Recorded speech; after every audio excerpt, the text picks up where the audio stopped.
A lot of pilot training, ground school online. Wish me luck.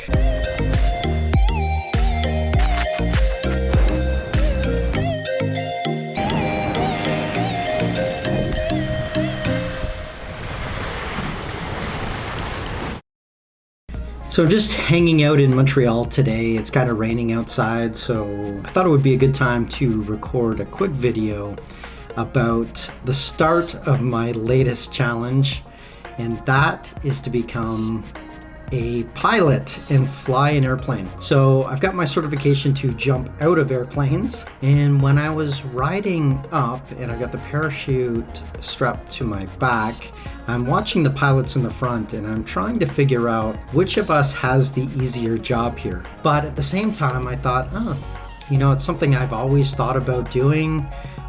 It's still during COVID, so I've got a little bit of time where I can complete the ground school maybe, and then do the flying, and maybe when we start traveling again, I'll be able to travel 1 week and go to pilot training the next week and really give it a shot without too much thought.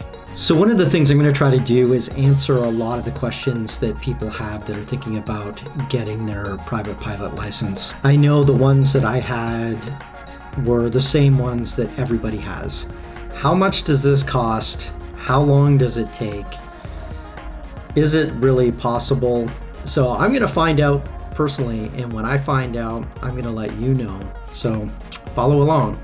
So the first thing that I tried to do was understand what the requirements were for the ground school. And there's essentially two ways to do it. The first one is to go take a class.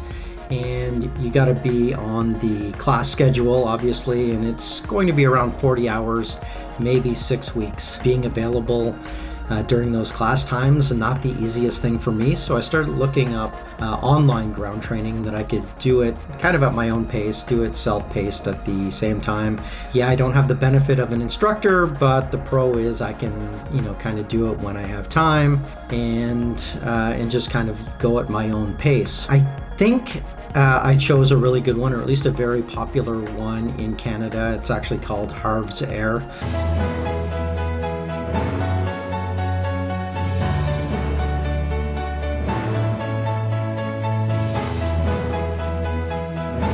And they're not sponsoring this video or anything, it's just the one that I chose. And after finding the ground school, I needed to find a flying club. Most of the flying clubs, at least in Canada, where you go and take your instruction, are at private airfields. I can see the benefit of that because you don't have all of this other air traffic flying around. You don't have control towers, so that you're not spending a lot of time talking on the radio. There's not as much commotion, kind of around the airport itself.